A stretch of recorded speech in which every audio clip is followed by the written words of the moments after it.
Hello, everyone. Good morning. Thank you for being our inaugural audience for the Jaipur Literature Festival 2025 at the Charbagh.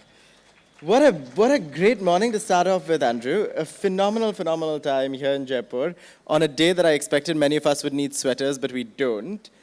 In conversation, but mainly listening to you today, Andrew, on a lecture on the power of literature. I'm not going to take up too much time. Andrew has prepared an incredible lecture that he will deliver from the podium over here, but I want to give you a brief taste of Andrew O'Hagan, his literary career, and why what we're about to listen is going to be truly spectacular. Now, Andrew is obviously a literary superstar. He's of Irish descent and he's grown up in Scotland and now lives in London. He's been editor-at-large for the London Review of Books. He's been an essayist, a novelist. Caledonian Road is his latest. You should definitely pick it up. It's a 600-page book, so it's heavy enough for you to do weightlifting, but also to get through on a flight because it's that engaging and exciting to read.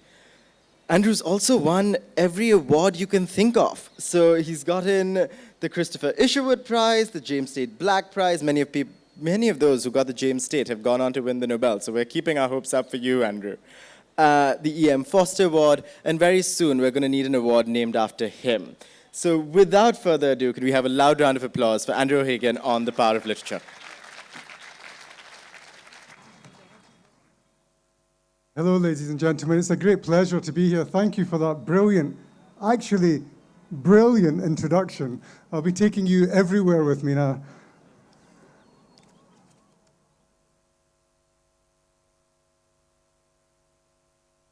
In our house growing up, there weren't many books, but there was a large yellow kitchen table where my mother sat at the center of all her evidence. I grant you she wasn't the Norton Anthology of Literature, but she knew every song that was ever sung in Glasgow. And my father, when he was there, would appear from his adventures with a crimson face and stories you wouldn't believe. Except, of course, I would believe them, being vivid in the head and the youngest of four. Between them, my parents barely read a book, but I've come to feel there was literature in everything they said.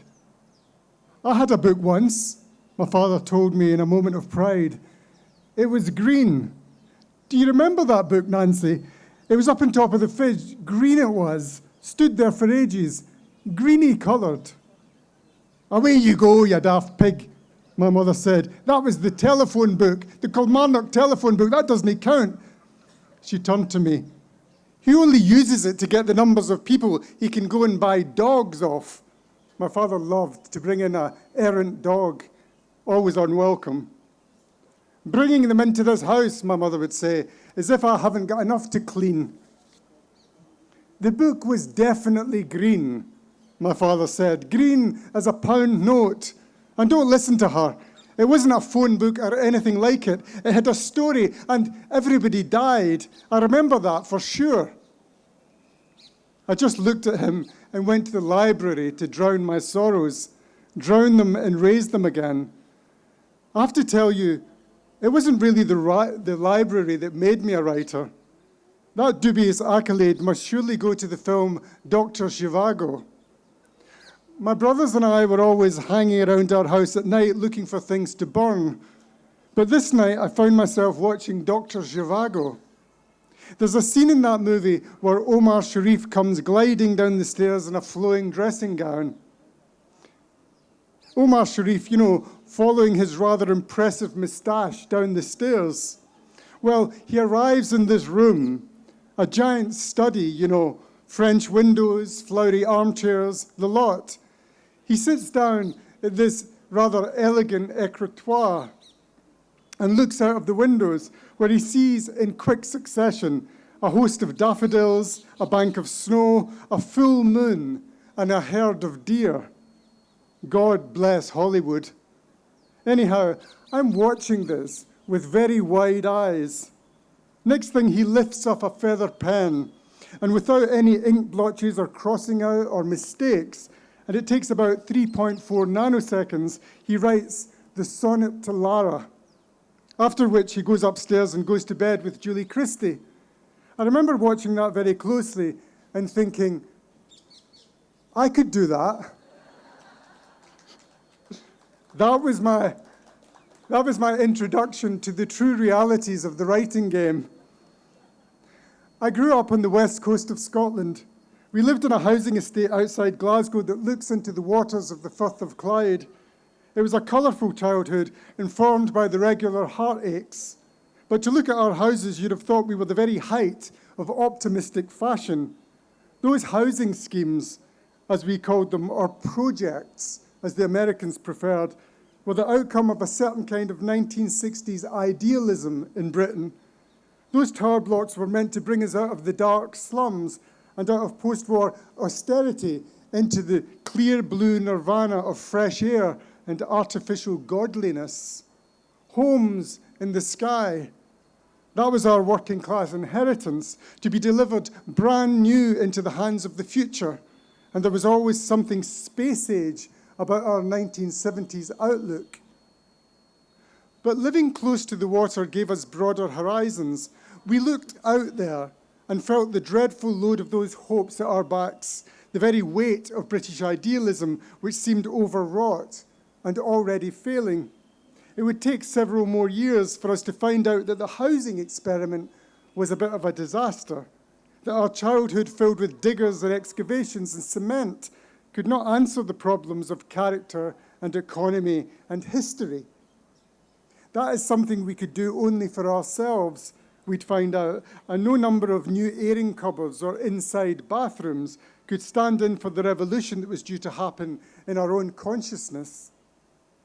The old Scottish patriotism, the old British arrogance, the industrial dominion, the colonialism was coming to an end. So it was like ghosts, really, that my friends and I haunted the water's edge. I knew that my dead grandfather, Charlie Docherty, had often passed down that way in ships bound for the likes of Sydney Harbour or Mumbai Port or Chennai, as a merchant boat called Captain Cook, which people waved off from Govan with tears in their eyes. My grandfather, Charlie, died 2 years before I was born, and the other one, my father's father, was also a ghost who haunted that stretch of water into the Irish Sea. His ship, HMS Forster, was torpedoed by a German U-boat in December 1940, and it sunk off the west of Ireland. His medals came home to Glasgow in a brown box, and some people felt it was the best career move he ever made. He loved jokes. They all did. They all still do. But who were we? For me, it was the less legendary Granta, the one who sailed back and forth across the world to Mumbai. It was him who stuck in my head. The memory of him was the one that described us better, for the journey east was an excursion into the blue heaven of our imagination. I have to tell you, I grew up to believe there is no other nation but the one you can build and honour in your head. And for kids growing up that way, in a Scotland filled with faded songs about the grandness of our destiny, the thought of new beginnings in virgin lands became a beautiful dream. To travel over the sea to a place free from the torpor of national attributes, not one without its own historical controversies, but one with its own deep traditions, nevertheless a country that seemed built for high hopes. In the cold winter nights outside Glasgow, often lay and imagined my grandfather Charlie having a hot Christmas on the other side of the world, eating strange fruits, surrounded by coloured fish, and hearing talk we'd never heard. India, like Australia, was the dream state of our working class childhoods, the Xanadu of the wee small hours, and that dead old sailor was to my unquiet mind a great engineer of imagined worlds, a crown prince of enchantment, the ultimate Wizard of Oz. It didn't matter what reality had to say in the matter. India might be a place to start again. I remember families going off from Scotland, never to return. They were the high-flying flamingos, those boys and girls who followed my grandfather past the Cape of Good Hope to places that appeared, despite their own dark shadows, to make a virtue of becoming rather than a prison of belonging. I remember watching a program with my father in the 1970s about emigration, a sense of the world beyond colonialism, a freer, less corrupted world that hinged on the imagination, where we could come to you, or you would come to us, looking for new life and a fresh start. This was the union of one human imagination across the border to another. The program had a slogan. In this part of the world, said the presenter, the idea is to be all you can be. The line seemed to me like a thing out of Shakespeare. I'd never heard such a concept before. Be all you can be. The white houses, the pink wine, the smiles on them. It was like Keats, I tell you, like Tolstoy or Virginia Woolf or F. Scott Fitzgerald. All those people in their beautiful clothes at Jay Gatsby's party, drinking this stuff. What was it called? Wine. There was no wine in Scotland for all those years. Wine only came to Scotland about 10 minutes ago. We're just getting used to the concept. Wine. Be all you can be. Drink wine. My God, it was like a Chinese proverb, a kind of haiku. Be all you can be. What did that guy say? Said my father. Be all you can be, I said from my armchair. My father crushed a can of McEwen's export beer and threw it into the fire. What? Be all you can be, I said. Come again? All you can be. Oh, what a load of crap, my father said. Of course, it wasn't really India. It was the thought of it. The thought of it, ladies and gentlemen, and that is what we conjure with as writers, the thought. The great vehicle of such powerful imaginings is literature. I'm one of those to open today's proceedings with a notion, before I talk to my friend, that literature is the great currency in international imagining. Not politics, not promises, not traditions. Literature, the idea of fresh and new lands invented by each generation for us to inhabit commonly, in common, together. Great literature never goes away, and it never stops being surprising. It is there, as they say, at the going down of the sun and in the morning. Our power truly to imagine the world and the worlds inside us is what constitutes a moral sense. It's not the unexamined life that is not worth living, but the unimagined one. We each have a zone of pure imagining to inhabit, and it need not be, as I used to think, a Xanadu or in Australia. She is the El Dorado of old dreamers, the sleeping beauty of the world's desire, said the poet Bernard O'Dowd in the 1910s.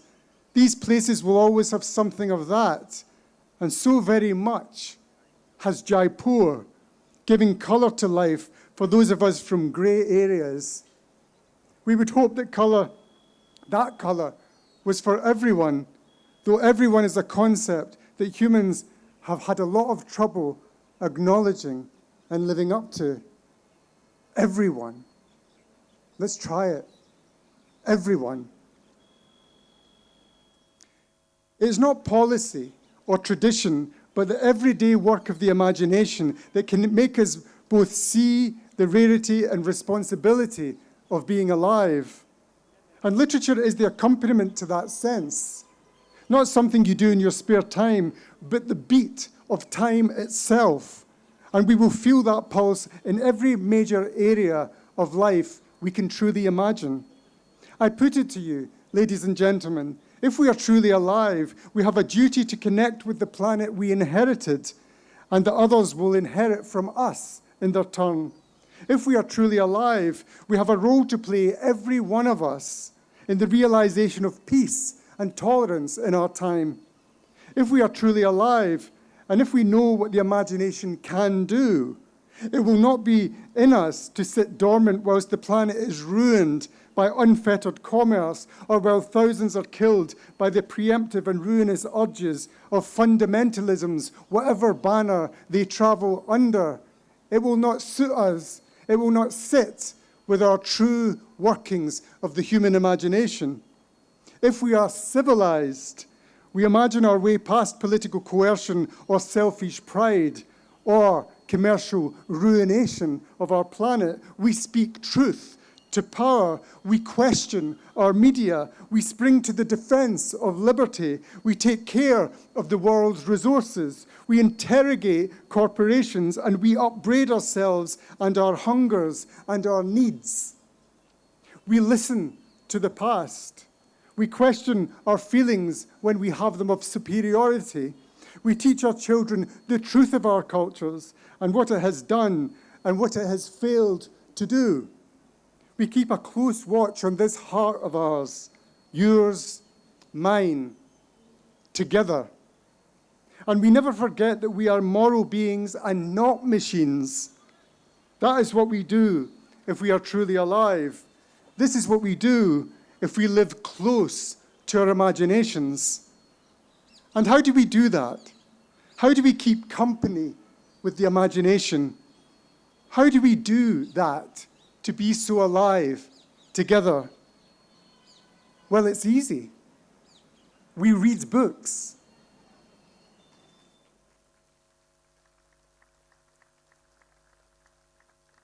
This week of the Jaipur festival should therefore launch a whole new sense of purpose and a sense of faith, ladies and gentlemen, in India's role as a world centre of creativity.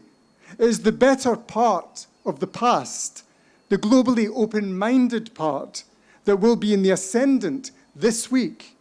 The part of India that is not just Jaipur or Delhi or Mumbai, but the very great and gracious and various parts of the land which can put on a beautiful show of ideas at any time and say, "Come all ye faithful, whatever your faiths, and let your excellence be heard and respected in this place. Let the word go out," as a man once said, the written word, that the torch of human imagination is being passed to a new generation. And let those lights shine nowhere so much as they shine over this fair place. A multitude of international writers are here to put out the word.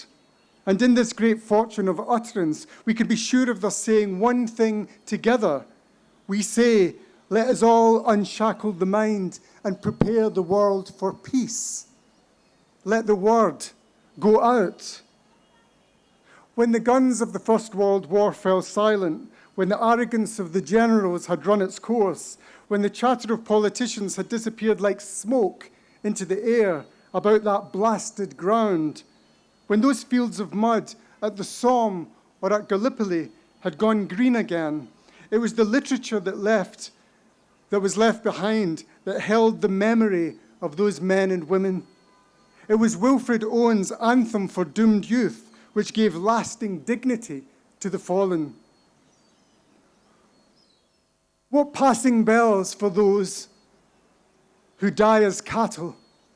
Only the monstrous anger of the guns, only the stuttering rifles' rapid rattle can patter out their hasty orisons. No mockeries now for them, no prayers nor bells, nor any voice of mourning save the choirs. The shrill, demented choirs of wailing shells, and bugles calling for them from sad shires. What candles may be held to speed them all? Not in the hands of boys, but in their eyes shall shine the holy glimmers of goodbyes. The pallor of girls' brows shall be their pall, their flowers the tenderness of patient minds, and each slow dusk a drawing down of blinds.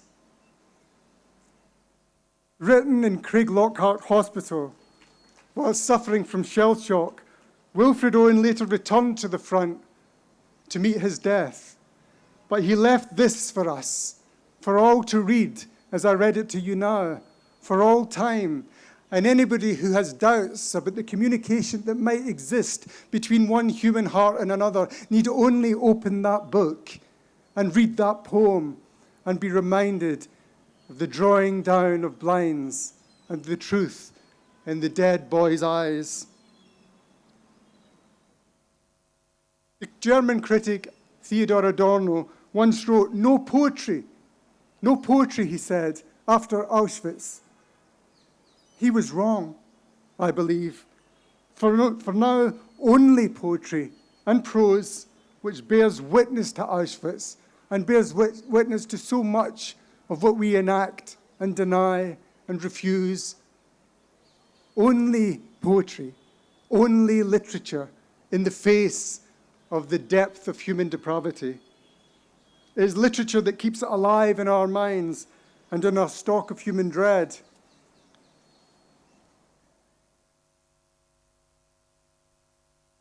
I want to end this short lecture today by referring to my own favourite writer as a child. Growing up in Scotland, it was Robert Burns, that great poet who, thank you. Robert Burns, for me, was the great utterer, the great speaker of human fellowship and compassion, the one who, on my way to school, I would rehearse in the pelting rain the great rhythms of friendliness and human connection that he seemed to represent. Here was a beautiful writer with a strong Scots accent of the mind and a strong Scots accent of the tongue. The rain could have pelted forever, as far as I was concerned, because here was a human spirit, all too Scottish, from the tip of his toes to the top of his head, uttering friendship, even to a mouse turned up on his plough as he worked the fields as a farmer. He saw dignity and connection everywhere he looked. Ladies and gentlemen, let me leave you for now with what is, for me, a Marseillaise to the human spirit, Robert Burns' great poem, A Man's a Man for All That. Is there for honest poverty that hings his heed and all that? The coward slave we pass him by, we dare be poor for all that. For all that and all that, our toils obscure in all that. The rank is but the guinea stamp. The man's the gold for all that. What though in hamely fare we dine, wear hudden grey and all that, fools their silks and knaves their wine, a man's a man for all that. For all that and all that, their tinsel show and all that, the honest man, though e'er sae poor, is king o' men for all that. You see yon Burkie called a lord who struts and stares and all that. Though hunters hang about his word, he's but a coof for all that. For all that and all that, his ribboned star and all that. The man o' independent mind, he looks and laughs at all that. A prince can mak a belted knight, a marquis duke and all that. But an honest man's above his might. Get faith, you minna fault that. For all that and all that, their dignities and all that, the pith o' sense and pride o' worth are higher rank than all that. So let us pray that come it may as come it will for all that sense and worth o'er all the earth shall bear the gree for all that. For all that and all that, it's coming yet for all that man to man the whole world our shall brothers be for all that. Thank you.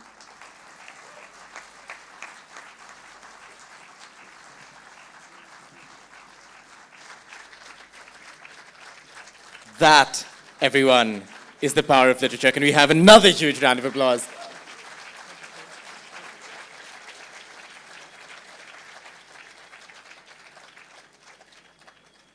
Thank you so much for that, Andrew, because I think, firstly, for being so kind as to cut short that speech. You really did not have to. I think we could have all listened to you for many, many hours at a stretch. I'll just switch that on for you from the bottom here. Hello. There we go. No, I was happy to cut it short because I wanted my opportunity to talk to you. So you're far too kind. Yeah, I'm looking forward to this. To start off with, I want to respond very briefly to Can what you just... can you guys see us? Because I'm worried that these monitors. the lovely... Should we stand up? We can stand up, actually. That might be easiest. Is this Okay. better? It's a double Fantastic. act. This is... Okay. You know, from what we heard, Andrew, I think what stood out to me, and I think it might have resonated with many in the audience, is that this was a searing directive to listen, to read, but also to care. And I think the power of literature to be able to inspire us to care at a time when we're being told not to care, when we're being told to see but not to feel, when we're being told to consume but not to relate. Your process for creating those forms of care is a particularly unique one. You spent 10 years writing Caledonian Road. You've gone everywhere from observing Bangladeshi women in the Midlands to Russian oligarchs in London, and created this assortment of characters in Caledonian Road that really come to life in a way that shows you what a thoroughfare would be. And I think the idea of the thoroughfare that you speak of, a road where everyone, rich and poor, affluent and sort of struggling, from various backgrounds comes together. And that's one that you create through observation. But I want to challenge you a little bit here, because I want to take you to another Robert. You spoke of Burns, but I want to take you to Stevenson, who looks out his window as a sickly young man and writes of worlds that could be. I want to take you to La Fontaine, who writes of India in his An Inhabitant of the Mughal and conjures up imaginings of what the elephants are and what the Mughals rode, whereas he never stepped foot in this country. Where do you see the two meet? What is it that allows literature to be at once derivative of experience, and I don't mean it in a pejorative sense, I mean derivative but of observation, but simultaneously of an imagination devoid of observation? Thank you so much. That's a brilliant question. And I have to say, you mentioned the word care in your question there, and it seems to me that this is very much the moment to perhaps pull focus on the fact that we're living in a very careless world. Literature is one of the great caring industries, if practiced at its top note. The great writers of the world through the centuries, for millennia, have, I think, educated us afresh each time, with each page, with each line, in their best work, in the gentle arts of human caring. Carelessness has become a cult in our time. It isn't simply ideology that bombs a people into the ground in the world. It's a lack of imagination. An over-imagination, perhaps, about the dignity of your own people, and no imagination for the dignity of the opposite, the enemy. So therefore, we look at a Gaza bombed into the ground, not only with bombs, but with a pure lack of imagination, that there are children going to school, that there are people in hospital. I don't make a political point here, ladies and gentlemen. I make a cultural and aesthetic point. It's a lack of imagination, a lack of careful thinking, which I think leads to so many of the world's great ills at the moment. But to go to your question, I think that Robert Louis Stevenson is a great guide, not only to Scotsmen and women, but to writers the world over, because what he did, which is implicit in your lovely question, is he didn't just report on social reality, he transcended social reality. Each of us, none more so than the great writers of this country, of which you are one, produce a great overabundance of leaping beyond the present circumstances, beyond the world as it is in realist terms. I say that as a realist writer, that in the corner of everything I've tried to write is a notion that language and the imagination can take you beyond things as they are into something closer to how they might be. Those elephants you were talking about, La Fontaine's imagining, never having been in the land, his mind could go there. And that is really the lesson of a great literature festival. Great to see so many of you here with an obvious willingness to let your minds travel out of the ordinary circumstances described by familiarity, by what you know. You all have a great abundance, are all indeed great experts on what you know, the people you know, the self that you embody. But to go beyond that into the unknown is the great overleaping ambition of literature. So I'm all for that, obviously, and I consider myself, by this stage of the game, having written Caledonian Road, my 10th book, to be a kind of unasked for and unemployable ambassador for hope in the literary arena, because I think the world needs it more than ever. Sorry, I rushed back to fetch a piece of paper because it is very rare that you both read someone and listen to someone who you are so inspired by that you're forced to take down notes, which I've taken on my hotel notepad this morning, to remember what you've said, right? Because I think we're in a particular moment, and I want to take a few minutes to discuss what is the impediment to care today. We're at a moment where we're being forced not to care, right? In a lovely lecture that you gave on new technologies and the ways in which they challenge the very foundations that literature has taught us to grow up with, you said that social media mistakes hysteria for human energy, purchasing power for human nature, and the ways in which the amount of content that we're forced to consume is forcing us toward a lack of imagination. Yes. I want you to share a little more on what you think is that impediment to care. You've said that we have a problem of care. You've said we have a problem of the imagination. What is actively facilitating this loss of imagination? I think an overabundance of commercial greed tied to technological cynicism. The two things have come together, a huge new marriage. I say new over the last 10 to 15 years. We have witnessed how the internet has become a great machine of coercion in the lives, especially of children. I don't know how many of you in this audience have trouble detaching their beautiful offspring from their phones and from everything their phone is offering them. I say offering with a certain hope of that you'll recognize irony, is what they're being offered is often a guess at their commercial needs, wishes, demands. That's to say, algorithmically, young people and us, who are not so young, are constantly being described back to ourselves in terms of wishes and needs and commercial habits that we don't necessarily have or want. In other words, technology has quickly gone from being a great machine of wonder, which it might still be, by the way. I don't want to introduce too much of a negative note into this. I love the internet's capacity for wonder, a phrase of F. Scott Fitzgerald describing Jay Gatsby. The great thing that Jay Gatsby had as a human being was his capacity for wonder. This is a celebration of that capacity. Yet the internet also has that capacity. Yet, all over the world, technocrats and oligarchs of the technological world are quickly turning that brilliant technology against human independence, against individual human election, if you like, that people are being coerced by those machines, that they're being, if you like, told lies to by a very official sounding set of news organizations. It broke my heart the other day when Mark Zuckerberg said that he no longer believed in fact-checking. If you pause over that for a second, the idea that one of the great media institutions of the world no longer believes that facts are worth getting right is a horrendous frightener about the nature of our future.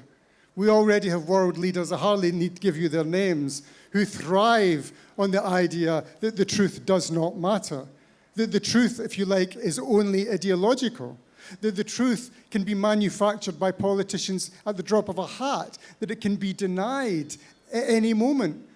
We always hoped that the media, and I hoped that the media attached to the internet, would be the great barrier against such thinking, that it would be an extension of literature in that sense, literature that speaks truth to power.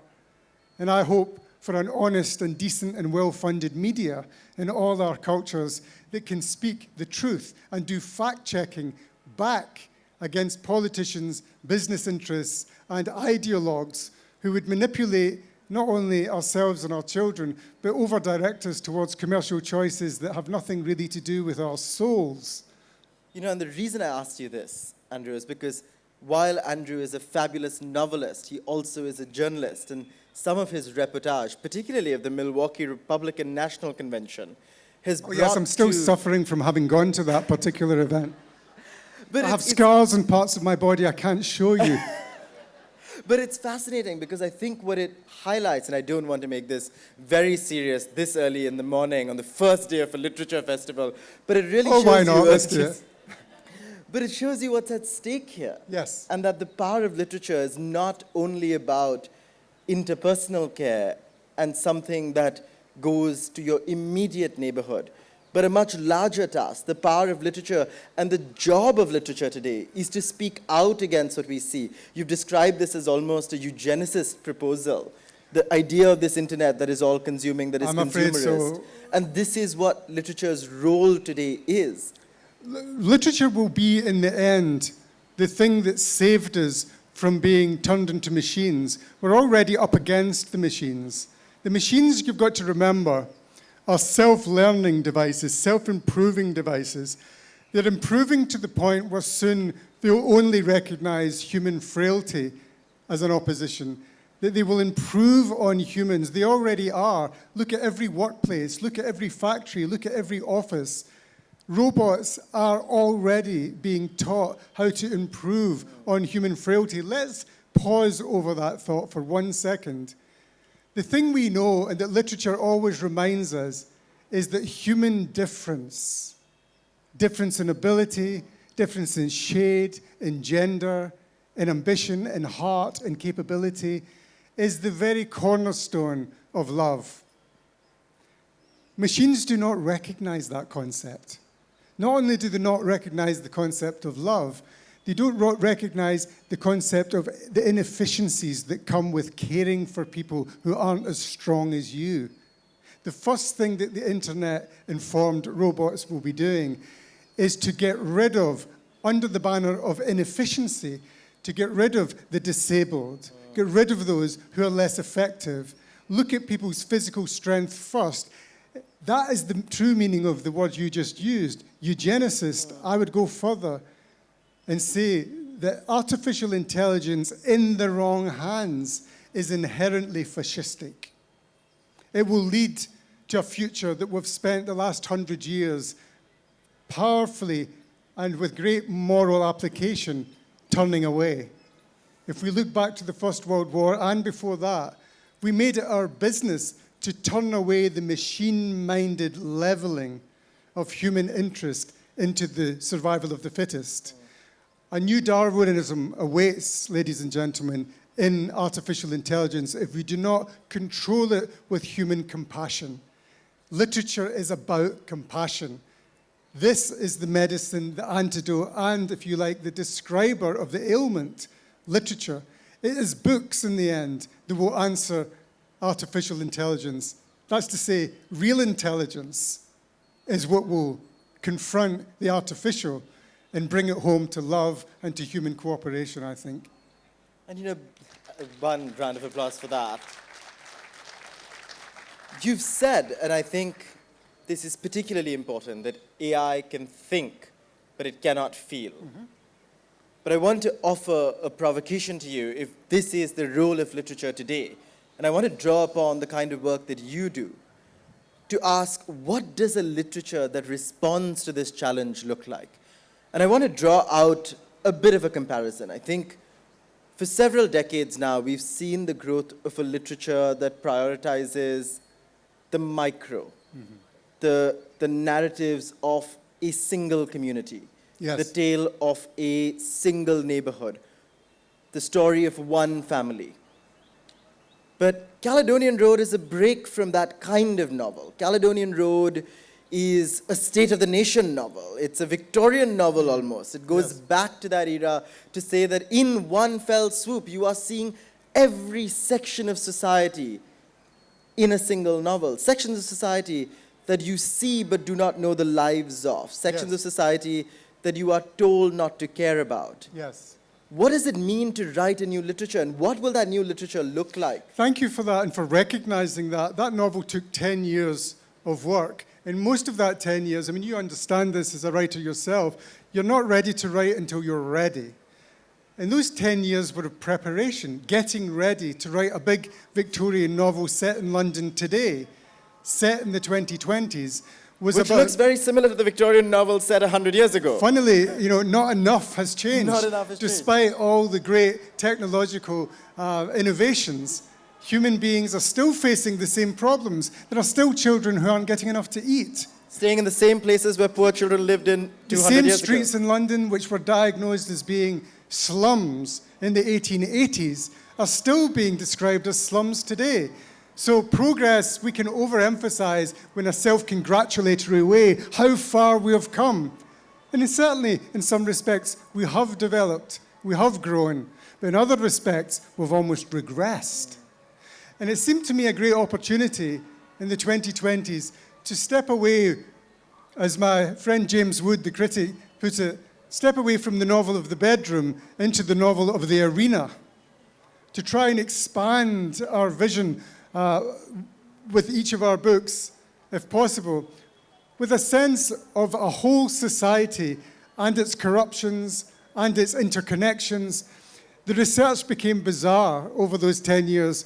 I mean, literally, one day, I'd be at Windsor Castle at a lunch with the late Queen and all her Japanese and Russian business associates. And in the afternoon, I'd be with street gangs in North London, rappers who were going to record in a studio. And then there were oligarchs in the evening. I have to tell you, there was a lot of costume changes involved in the researching of this novel. But in the end, that's what I wanted, was a sense that, yes, we concentrate on our differences endlessly. I live in a very class-ridden society. Britain is obsessed with difference, with class, with which school you went to, what doctor you visit. But in fact, we all have blood of the same color. We all breathe the same air. Human difference is over-advertised, over-exaggerated. There is as much in common between you, much younger man from a different country, but we have more in common than it would be possible for the great writers of fairy tales in the past to ever have believed. And that is the human connection which literature underscores. And I wanted to write a book that would bring an adventure of modern corruption, modern life, modern city. The London of today could be captured, I believed. The different aspects of it, from the high to the low and everything in the middle. And I've been delighted at the way readers have been entertained. They find it a comic novel, but at the same time, a novel full of moral problems. And that is exactly what I wanted it to be 10 years ago when I started trying to get this big novel down on paper. So Andrew, the Houdini of our times, the shapeshifter who's gone around and catalogued what literature can do and must do in these times, and someone who has reminded us time and again of the importance of care through literature. Once again, a loud round of applause for... Thank you so much. We now have a few minutes left for questions. So I'm sure there are many people in the audience. If I can get a mic to be passed around, and if you can raise your hand, and I will try to spot you from here and get your questions in. Anyone with a question? Wonderfully shy audience. Or spellbound. At the back over there. Yes, up here. The lady with the glasses, if someone can get a mic to her.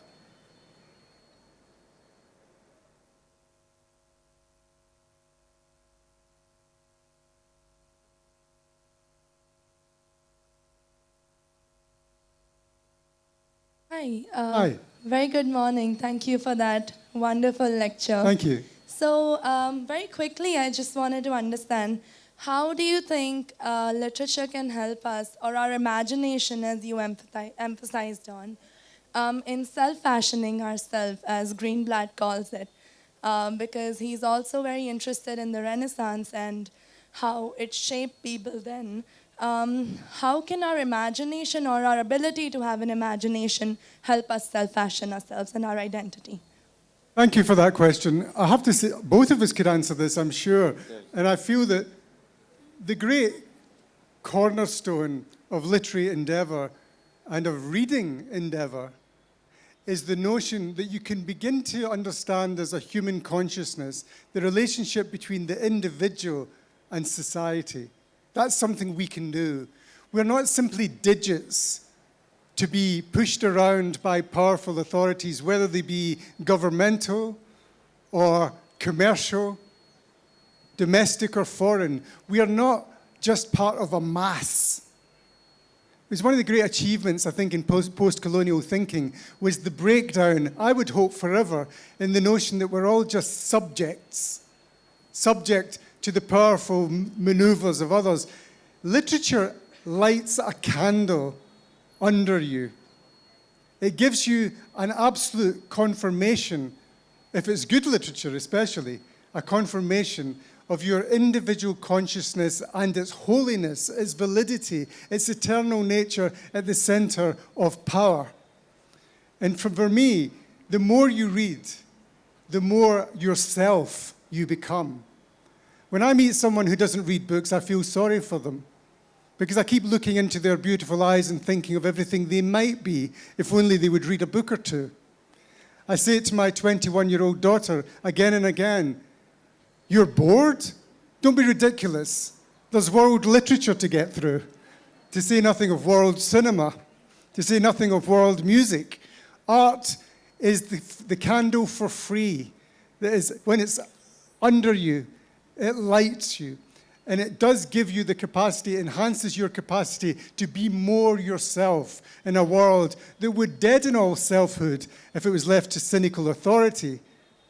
So everything I've tried to say today is about enhancing the notion that individuals are the great miracle who can push into a togetherness, can push into a commonality which resists flattening out human nature.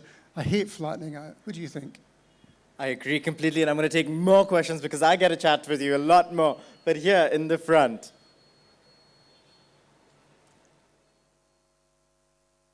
Good morning and Jai Hind, sir. So my name is Manvi. I'm from Sunbeam School, Lahatara, Varanasi. And my question to you is that you talked about literature giving colors to people's gray areas. So how can literature help us become self-improving individuals? You talked about self-improving machines, but how can literature help us become self-improving individuals? Lovely question. Self-improving individuals not only read, but they listen to other human beings. Machines have a great advantage at the moment, and this is rather under-described in the journalistic literature. They're very brilliant at listening to each other. That's what those machines do. Artificial intelligence is programmed to learn from the mistakes of its neighbors. God, I wish human beings were. We've long since failed in the department of listening from history, listening to mistakes that humans commonly will make. We just said it, my friend and I, London is still making the same social and economic mistakes in 2025 that it was making in the 1850s. This great city, this great beacon of civilization in the Western world is actually not learning, not listening to its own history. So my answer to you, madam, is to believe perhaps in the notion that other human beings with their wonderful minds have something to impart to you. What we're doing today is a very, very good example of that. I get to hold the mic today. Most of my life, I'm with these. Listening. From the age of 2 or 3, I've been listening to people much smarter than I am, to people much better than I am, and to history itself, which has a voice. Human existence is a song, the words and the music of which you must learn to read, to hear, to interpret, to imbibe. Do not be one of those who lives a life unthinkingly from cradle to grave, but with the last light, you're still listening to hear what great news is coming from reality, a reality that you will play a part in changing if you listen. And I have the last question to the gentleman in the red. If you could stand up and somebody will get a mic for you. Last question, he's been waiting. I'm very sorry. I'm being told that the time we have here is up. We would like to thank Andrew O'Hagan for this enlightening session and thank Anish for being a part of this session.